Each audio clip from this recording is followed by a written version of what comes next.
اگر آپ چاہتے ہیں کہ ہماری ویڈیو بر وقت آپ تک پہنچ جائیں تو ہمارے چینل کو سبسکرائب کر کے بیل آئیکن کے بٹن کو دبا دیں اور ہمیں لائک اور شیئر بھی کر لیں۔ Thank you.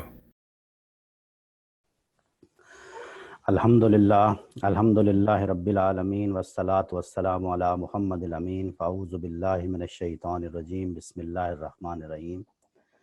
علامہ اقبال کی نظم ذوق و شوق کا ہم مطالعہ کر رہے ہیں اور میں اس کو آپ کے ساتھ پہلے شیئر کر دیتا ہوں۔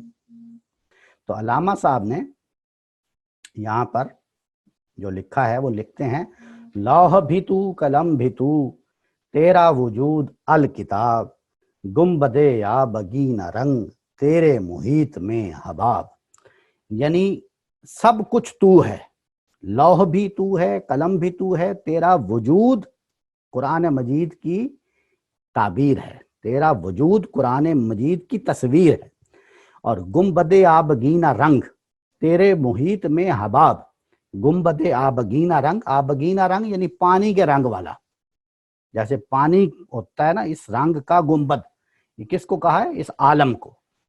یہ پورا عالم جو ہے یہ ایسے لگتا ہے جیسے آبگینہ رنگ ہے، پانی کے رنگ کا ایک کوئی گنبد ہے۔ یہ تیرے محیط میں حباب، محیط کا کیا مطلب ہے؟ محیط کا مطلب ہوتا ہے احاطہ ہو جس کا، واللہ محیط بکل شیء، کہ ہر شے کا احاطہ کیا ہوا ہے، کہ تیرے احاطے میں، تیری دسترس میں یہ پورا عالم، گنبد آبگینہ رنگ تیرے محیط میں ایسا ہے جیسے ایک بلبلہ ہوتا ہے۔ حباب کا مطلب بلبلہ، محیط کا مطلب سمندر بھی ہوتا ہے، جانتے ہیں نا آپ، لیکن وہ اس کا ایک مولد مفہوم ہے، اصل میں اصل اس کا مطلب وہ یہ احاطے کا جس میں مضمون ہو۔ تو لوح بھی تو قلم بھی تو تیرا وجود الکتاب گنبد آبگینہ رنگ تیرے محیط میں حباب، عالم آب و خاک میں تیرے وجود سے فروغ۔ ٹھیک ہے نا، کہ آپ اس کا دیکھ رہے ہیں نا، یہ جو الفاظ ہیں ان کو آپ یہ نہ سمجھیں کہ کوئی ضرورت تھی شعر بنانے کے لیے ان الفاظ کی، یہ اعلیٰ شاعری ہے، اعلیٰ شاعری ہے۔ یہ الفاظ جو ہیں یہ اس کے مرہون ہیں، شاعر مرہون نہیں ہے، یہ الفاظ محتاج ہیں اس خیال کے جو آ گیا، الہام ہو گیا، اور اس کو اس کرتاس پر منصع، کرتاس پر اس نے اپنا شہود کرنا ہی کرنا ہے۔ تو عالم آب و خاک میں تیرے ظہور سے فروغ، ذرہ ریگ کو دیا تو نے طلوع آفتاب۔ عالم آب و خاک یعنی یہ عالم، یہ دنیا، آب و خاک، تیرے ظہور سے فروغ، یعنی آپ کا ظہور ہوا اس عالم میں تو اس کو کیا حاصل ہوا؟ فروغ حاصل ہوا۔ ٹھیک ہے نا، فروغ کیا ہے؟ وہی نمو اور چمک بھی کہتے ہیں۔ آب و خاک جو ہے اس میں کیا ہے؟ تیرگی ہے۔ آب و خاک میں کیا ہے؟ تیرگی ہے، اندھیرا ہے، تاریکی ہے۔ فروغ کیا ہے؟ اس کی چمک ہے۔ تو اس تیرا عالم میں، اس سیاہ عالم میں، آب و خاک کے اس سیاہ رو عالم میں جس چیز نے روشنی پیدا کر دی ہے، چمک پیدا کر دی ہے، یا جس چیز نے فروغ کر دیا، بڑھوتری کر دی ہے اس میں، وہ کیا چیز ہے؟ وہ آپ کا ظہور ہے۔ اس پورے عالم کو آپ کی چمک نے صلی اللہ علیہ وسلم کیا کر دیا ہے؟ فروغ دے دیا ہے، فروغ حاصل ہو گیا ہے اس کو۔ اور ذرہ ریگ کو دیا تو نے طلوع آفتاب۔ اب یہ دیکھیں، یہ اب اس میں ذرہ ریگ، ریت کا ایک ذرہ، اس کو آپ نے دیا طلوع آفتاب۔ اب یہ ایک طرف تو دیکھیں دو چیزوں کا کمپیریزن ہے، یعنی ایک بہت ہی چھوٹی چیز اور ایک بہت ہی بڑی چیز، آفتاب، اور ادھر ریت کا ایک ذرہ، پھر ریت کا ذرہ تاریک اور طلوع آفتاب روشن، اس چیز کا تقابل۔ اور پھر یہ ساری چیزیں تو ہو گئی عموم میں، خصوص میں کیا ہے کہ اس کو آخری درجے میں حقیقت بیان حقیقت کے طور پر بیان کر دیا، یعنی وہ صحرا جہاں پر آپ پیدا ہوئے، وہ لکودک صحرا، وہ علاقہ، وہ ریجن جہاں پہ ریگستان ہے، وہاں پر آپ نے، آپ کا ظہور ایسا ہے جیسے طلوع آفتاب ہو، یعنی آپ نے اس کو روشن کر دیا، آپ نے اس ریت کے ذرے کو طلوع آفتاب بنا دیا۔ سمجھ گئے نا آپ؟ وہی جو اوپر والے مصرے میں بات ہوئی ہے وہی اصل میں اس میں بات ہے، عالم آب و خاک میں تیرے ظہور سے فروغ، ذرہ ریگ کو دیا تو نے طلوع آفتاب۔ تو اس میں یہ دونوں اشعار جو ہیں، لوح بھی تو قلم بھی تو، تیرا وجود الکتاب، گنبد آبگینہ رنگ تیرے محیط میں حباب، عالم آب و خاک میں تیرے ظہور سے فروغ، ذرہ ریگ کو دیا تو نے طلوع، یعنی بہت ہی خوبصورت کلام ہے۔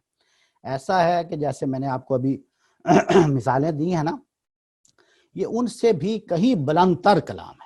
ایسا کلام، ایسا اس کی در و بست ہے، ایسا الفاظ ہیں، ایسے جملے ہیں کہ جو روح تک اتر جاتے ہیں۔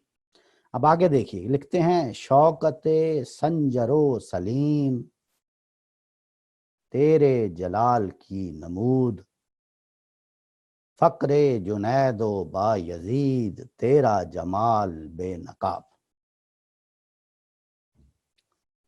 شوکت سنجر و سلیم تیرے جلال کی نمود، فقر جنید و با یزید تیرا جمال بے نقاب بھی صحیح ہے اور تیرا جمال بے نقاب بھی صحیح ہے، دونوں پڑھ سکتے ہیں آپ، اس طرح مرکب توصیفی بن جائے گا۔ تو شوکت سنجر و سلیم،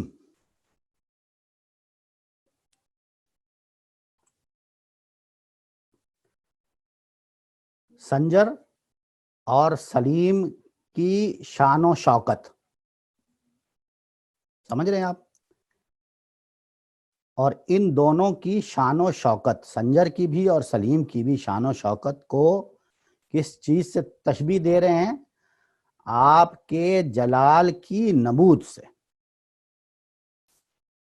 سنجر جو ہیں سلطان احمد سنجر، سلطان احمد سنجر، جو ایک اسلامی دنیا میں آپ یوں کہہ لیں کہ شاید شان و شوکت میں ایک عظیم سلطان، بڑے سلطان، یہ جو ملک شاہ دولہ جو تھے نا، شاہ الدولہ ملک شاہ، ترکی کے ترکمانستان، اور ان کی بہت بڑی سلطنت تھی، ان کے والد کی اصل میں بہت بڑی سلطنت تھی، اور پھر یہ جو ان کے بھائی تھے اور دو اور لوگ تھے اور دو یہ تھے، تو اس 4 حصوں میں وہ تقسیم ہوگی بڑی سلطنت۔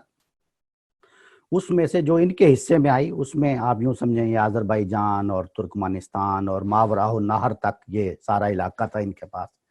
لیکن جب ان کے آئی ان کے پاس، ان کے بھائی جو تھے، وہ اس کا نام تھا میرا خیال ہے باروک یا کیا نام تھا، انہوں نے، وہ سیریا اور اس طرف تھے، تو انہوں نے جو جس طرح حکومت کی اور جس طرح یہ ایک نیک سیرت سلطان تھے، شان شوکت، اور جس طرح انہوں نے اپنی سلطنت میں علماء اور فضلاء اور ان چیزوں کی طرف بہت توجہ دی، علم کو فروغ دیا، اور اس طرح ان کی اس شان و شوکت کو ایک طرح سے سمبل بنا دیا گیا۔ یہ سنجر جو تھے، انہوں نے، احمد سنجر جن کا نام تھا، انہوں نے جو اپنا غزنوی تھے ان کو بھی اپنا مطیع بنا لیا، اور پھر اور بھی بہت ساری ریاستیں اور بڑا ایک علاقہ بھی ان کے زیر نگی رہا۔ یہ ایک طرح سے آپ یوں سمجھ لیں کہ ان کا نام جو ہے وہ یعنی شان و شوکت والی حکومت کے لیے ایک سمبل بن گیا۔ سلجوقی خاندان کے تھے یہ سنجر بھی، سلجوق تھے یہ وہی علاقہ ہے سلجوقیوں کا، تو یہ ان کا ذکر ہے سلجوق۔ اور سلیم جو ہیں سلطان سلیم، یہ بھی ایک عظیم شخصیت ہیں۔ یہ اصل میں یہ ارطغرل کی ہی اسی کی نسل کے تھے، یہ ارطغرل کی 7ویں پشت میں یہ پیدا ہوئے تھے، ارطغرل کا بیٹا تو تھا نا عثمان، عثمان. جس سے وہ سلطنت عثمانیہ شروع ہوئی. اس کے بعد پھر ابر خان غازی تھا، اور پھر اس کے بعد مراد غازی، اور اس طرح 4-5 نسلیں چلتی رہیں، 7 نسلیں، اور پھر 8ویں نسل میں یہ پیدا ہوئے تھے سلیم. ان کی اہمیت اس میں عثمانیوں کی جو خلافت عثمانیہ میں ان کی جو حیثیت ہے وہ اصل میں سب سے بڑی ہے، سب سے بڑی ان کی حیثیت سمجھی جاتی ہے، باوجود اس کے کہ خلافت عثمانیہ تو قائم ہو چکی تھی 7 نسلیں پہلے. یعنی آپ یوں سمجھیں کہ یہ کوئی 250-300 سال بعد، ارطغرل سے 250-300 سال بعد یہ پیدا ہوئے ہوں گے. لیکن ان کی جو شخصیت ہے، ان کا جو مقام ہے، اس کی کیا وجہ تھی؟ اس کی وجہ یہ تھی کہ ان کی حکومت میں انہوں نے آ کے صفویوں کو شکست دی، انہوں نے آ کے مملوکوں کو مفتوح کیا، انہوں نے آ کر پہلی دفعہ خلافت عثمانیہ میں مکہ اور مدینہ شریف ان کی چابیاں حاصل کی. تو آپ سمجھیں کہ حجاز پر ان کا پہلی دفعہ یعنی خلافت عثمانیہ شامل ہو گئی، خلافت عثمانیہ میں وہ شامل ہو گئی. تو یہ وہ شخص تھے سلیم جنہوں نے پہلی دفعہ، اس سے پہلے جو خلافت عباسیہ والے تھے نا، عباسی خلفاء، وہ حاکم وہ کہلاتے تھے، اپنا امیر المومنین تو کہلاتے ہی تھے، حاکم الحرمین والشریفین وہ کہلاتے تھے. تو انہوں نے آ کے یہ پہلی دفعہ لفظ چینج کیا تھا، خادم الحرمین والشریفین، شریفین. یہ سمجھے آپ؟ آج بھی کہتے ہیں نا خادم الحرمین، آج تک وہ لفظ چلتا ہے نا. تو انہوں نے فرسٹ ٹائم آ کے حاکم کی جگہ خادم کا لفظ استعمال کیا تھا. تو یہ بھی بہت ایک عظیم شان و شوکت کے حامل شخصیت ہیں، اور علامہ اقبال ان دونوں سے، سنجر اور سلیم دونوں سے بہت ہی متاثر بھی ہیں. ان کی شان و شکوہ سے، اسلام میں خاص طور پر اسلام کے حوالے سے جو علم اور فضل کی جو خدمات اور جو حکومت کرنے کا جو طریقہ اور حکومت قائم کرنا وغیرہ وغیرہ، اس میں ظاہر ہے بہت ساری چیزوں سے آپ اختلاف بھی کر سکتے ہیں، وہ ہمارا موضوع نہیں ہے. لیکن اصل میں جو بتانا چاہ رہے ہیں وہ کیا ہے؟ شکوہ، شان، شوکت. اور جگہ بھی باندھا ہے نا علامہ اقبال نے، اور جگہوں پہ بھی بہت جگہ اشعار میں یہ کیا ہے. مثلا ایک شعر ہے ان کا، عجب نہیں کہ مسلمان کو پھر عطا کر دیں، عجب نہیں کہ مسلمان کو پھر عطا کر دیں، شکوہ سنجرو فقر جنید و بستامی. وہی لوگ شکوہ سنجرو یعنی اس کی شان، اس کی شوکت، اس کا شکوہ، وہ وہی ہیں. وہ کہتے ہیں نا کہ میری تمام جستجو کھوئے ہوں کی میری تمام سرگزشت کھوئے ہوں کی جستجو، وہ اسی جستجو میں ہیں. اور وہ کہتے ہیں کہ ان کی شان، ان کا شوکت اور ان کا تو شوکت سنجر و سلیم، یہ وہ 2 نام لے لیے، بڑے نام نارتھ سے، اور ان کو کس چیز کے ساتھ تشبیہ دی؟ تیرے جلال کی نمود. ان کی جو شوکت ہے، ان کا جو شان ہے، ان کے جو شکوہ ہے، وہ تیرے جلال کی نمود ہے. تیرا جلال کون؟ یعنی رسالت مآب صلی اللہ علیہ وسلم کا جلال. اور فقر جنید و با یزید، تیرا جمال بے نقاب. 2 شخصیات ادھر لے لی، یعنی حکومت، سلطنت اور شان اور شکوہ اور سطوت، ٹھیک ہے، سنجر اور سلیم. اور ادھر 2 چیزیں لی، علم، تقوی، ٹھیک ہے، اور عبادت، زہد، سمجھ گئے آپ، اور فقر. 2 شخصیات. ایسا نہ سمجھیں کہ 2 نام ادھر سے لے لیا اور 2 نام ادھر سے لے اور شعر بنا دیا، ایسا نہیں ہے. وہ اگر میں کرتا تو شعر بن جاتا. شعر تو کوئی بھی لکھ سکتا ہے، میں بھی لکھ سکتا ہوں، آپ بھی لکھ سکتے ہیں، کوئی بھی لکھ سکتا ہے. شعر لکھنا نہیں ہے. اعلیٰ شاعری کیا ہے؟ اعلیٰ شاعری یہ ہے کہ آپ ایک ایک چیز کا خیال رکھیں اور الفاظ آپ کو وارد ہوں اور پھر وہ شعر بنے. یہ اعلیٰ شاعری ہے. ورنہ تو کلام وجود میں آ جائے گا.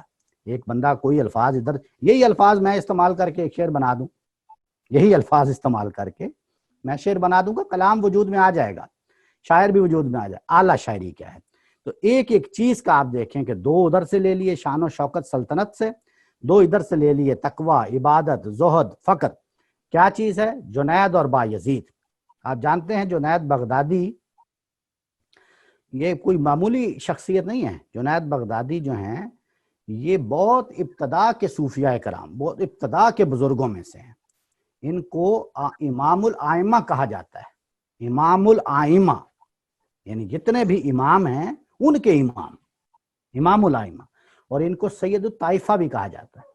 سید الطائفہ یہ کچھ یعنی یہ کوئی ایسا نہ سمجھیں کہ ویسے تو آج کل تو ہر ایک کوئی کچھ نہ کچھ شیخ اسلام اور پیر طریقت اور راہب شریعت اور کیا کیا کہہ دیا جاتا ہے. یہ ان کی میں بات نہیں کر رہا ہوں. میں آپ کو کہہ رہا ہوں جن کو بڑے بڑے بزرگوں نے یہ خطاب دیے ہیں. ہاں امام الائمہ، سید الطائفہ ان کو کہا جاتا ہے، لسان القوم ان کو کہا جاتا ہے، طاؤس العلماء ان کو کہا جاتا ہے، سلطان المحققین ان کو کہا جاتا ہے، عمدۃ المشائخ ان کو کہا جاتا ہے، ماہر الشریعہ ان کو کہا جاتا ہے، چشمہ انوار الہی ان کو کہا جاتا ہے، منبع فیوز لا متناہی ان کے بہت نام. یہ بہت بڑی شخصیت اور بہت ابتدائی شخصیت، یعنی رسالت مآب صلی اللہ علیہ وسلم سے کوئی تقریباً 200 سال کے بعد آپ کہہ لیں، 200 سوا 200 سال کے اندر ہی ان کا بہت بڑے بزرگ تھے. یہاں تک کہ آپ جانتے ہیں کہ ہمارے ہاں ابن تیمیہ ہیں، انہوں نے تصوف پر جو کچھ لکھا ہے اور جو وہ آپ کو بالکل واضح ہے، ہم نے ایک دوسری نشست میں اس کا ذکر بھی کیا تھا. ابن تیمیہ ان کے بارے میں لکھتے ہیں کہ یہ بہت بڑے بزرگ تھے اور قرآن اور سنت کے صحیح اس پر عمل کرنے والے تھے. ان کے بارے میں انہوں نے بھی یہ لکھا. تو یہ ایک بہت بڑا سمجھ لیں ایک بڑی شخصیت ہے. اور ان سے علامہ اقبال جو ہیں وہ بہت متاثر ہیں، بار بار ان کا ذکر کرتے ہیں، جنید. اور دوسری شخصیت کون ہے؟ با یزید بسطامی. وہ بھی اولین لوگوں میں سے، متقدمین لوگوں میں سے ہیں، یعنی بہت ابتدا کے بڑے لوگوں میں سے.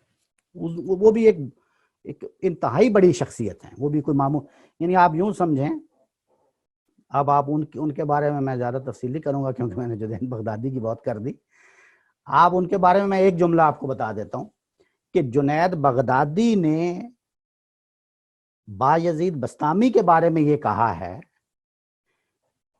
وہی جنید بغدادی جن کے بارے میں نے آپ کو ابھی بتایا کہ یہ امام الائمہ ہیں، انہوں نے ان کے بارے میں کیا کہا؟ انہوں نے کہا ہے کہ با یزید بسطامی ہمارے درمیان، علماء کے درمیان ان کی حیثیت ایسی ہے جیسی فرشتوں میں جبریل کی حیثیت ہے. یعنی یہ مقام تھا ان کا بھی، با یزید بسطامی کا بھی. سمجھ آ گئی آپ کو؟ تو یہ، اور آپ کو یہ بھی میں بتا دوں اسی ضمن میں کہ سلطان العارفین جو ہے نا، سلطان العارفین ہم نے ایک دفعہ کچھ لوگوں کو، آپ میں سے کچھ لوگوں کو، جیسے ناظم صاحب اور یہ ان لوگوں کو یاد ہوگا، طارق صاحب کو، ہم نے ایک نشست میں بتایا تھا نا یہ کتب اور کتب الاقطاب کیا ہوتے ہیں، ابدال کیا ہوتے ہیں، اور یہ سارے مقامات، ان پر ہم نے بڑی تفصیلی گفتگو کی تھی. ان میں ہم نے عارف کیا ہوتا ہے، سلطان العارف کیا ہوتا ہے، کتب کیا ہوتا ہے، ابدال کیا ہوتا ہے، ان چیزوں پہ ہم نے بڑی بحث کی تھی. تو اس میں ایک مرتبہ تھا سلطان العارفین کا. عارف سے اوپر ہوتا ہے، وہ عارف سے اوپر ہوتا ہے سلطان العارفین. اب یوں کہنے کہ جو عارف ہیں ان کا سلطان، ٹھیک ہے. تو وہ 3 ہیں. سلطان العارفین کتنے ہیں؟ 3. ایک یہ ہیں با یزید بسطامی، اور ایک سلطان باہو، اور تیسرے ابو العباس رفائی. یہ 3 ہیں جو سلطان. تو اس طرح ان کا کوئی مقام آپ چھوٹا مقام نہ سمجھیں. تو اینی ہاؤ، تو شوکت سنجر و سلیم تیرے جلال کی نمود، فقر جنید و با یزید تیرا جمال بے نقاب. سمجھ گئے آپ؟ تو آپ دیکھیں بالکل ایسا جیسے تول کے ایک چیز کو بیان کر دیا جاتا ہے نا، شوکت اور فقر. پھر ادھر 2 شخصیات سنجر و سلیم، اور ادھر جنید و با یزید. اور ان چاروں کو ملا کر، یا ان دونوں خاصیات کو ملا کر چیز کیا سامنے آتی ہے؟ جلال و جمال. جلال اور جمال یہ ہیں. یعنی ایک آپ یوں سمجھیں کہ بڑی شخصیات کا ذکر کر کے ایک طرح سے رسالت مآب صلی اللہ علیہ وسلم کو آخری درجے میں خراج تحسین پیش کر دیں. اگر آپ چاہتے ہیں کہ ہماری ویڈیو بر وقت آپ تک پہنچ جائیں تو ہمارے چینل کو سبسکرائب کر کے بیل آئیکن کے بٹن کو دبا دیں اور ہمیں لائک اور شیئر بھی کر لیں. Thank you.